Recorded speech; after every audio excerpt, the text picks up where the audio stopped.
আজকে থেকে আমি পদত্যাগ করলাম। আমি শুধু না, দল সবাই বলো হারবে, হারবে। দল তৈরি করেছি আমি।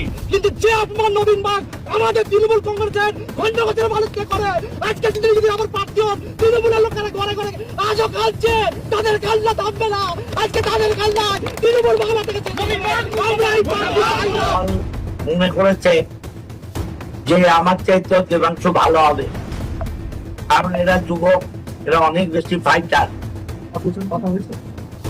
না, আমার সাথে কিছু কথা হবে, কথা বলার প্রয়োজন আছে।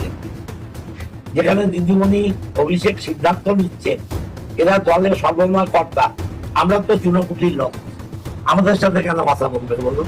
রাজনীতি আর করবো না, রাজনীতি আর করবো না। স্বপ্নই থেকে যাবে। ভাঙড়ের মানুষ প্রস্তুত আছে, তৈরি আছে। ওর কি করে সর্বনাশ হয়, কি করে ও হারে, তার জন্য পুরো রেডি আছে।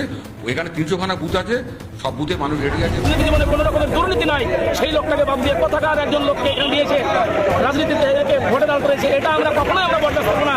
গ্রাম বাংলার মহিলারা থেকে শুরু করে আজকে জলঙ্গিবাসী সবাই আজকে চাইছে যে আমরা বহিরাগত প্রার্থী চাই না, আমরা চাই স্থানীয় প্রার্থী। আমাদের ভূমিপুত্র, জলঙ্গির ভূমিপুত্র, জলঙ্গি যে কেউ প্রার্থী হতে পারে, আমরা তাকে তৃণমূল কংগ্রেসের প্রার্থী হিসেবে মেনে নেব। কিন্তু Babar Ali is not candidate in the Trinamool Congress. অন্যদিকে উত্তর দিনাজপুরের চোপড়াতে হামিদুল রহমানের উপরই ভরসা রেখেছে দল, কিন্তু হামিদুলকে প্রার্থী ঘোষণা করায় শাসকের সংসারে অশান্তি। ক্ষোভ প্রকাশ সুজানি তৃণমূলের অঞ্চল সভাপতি আব্দুল সাত্তারের। আমরা 2023 থেকে আমরা বিধায়কের কোনো সহযোগিতা পাইনি, আগামী দিনেও আশা করি যে পাবো না।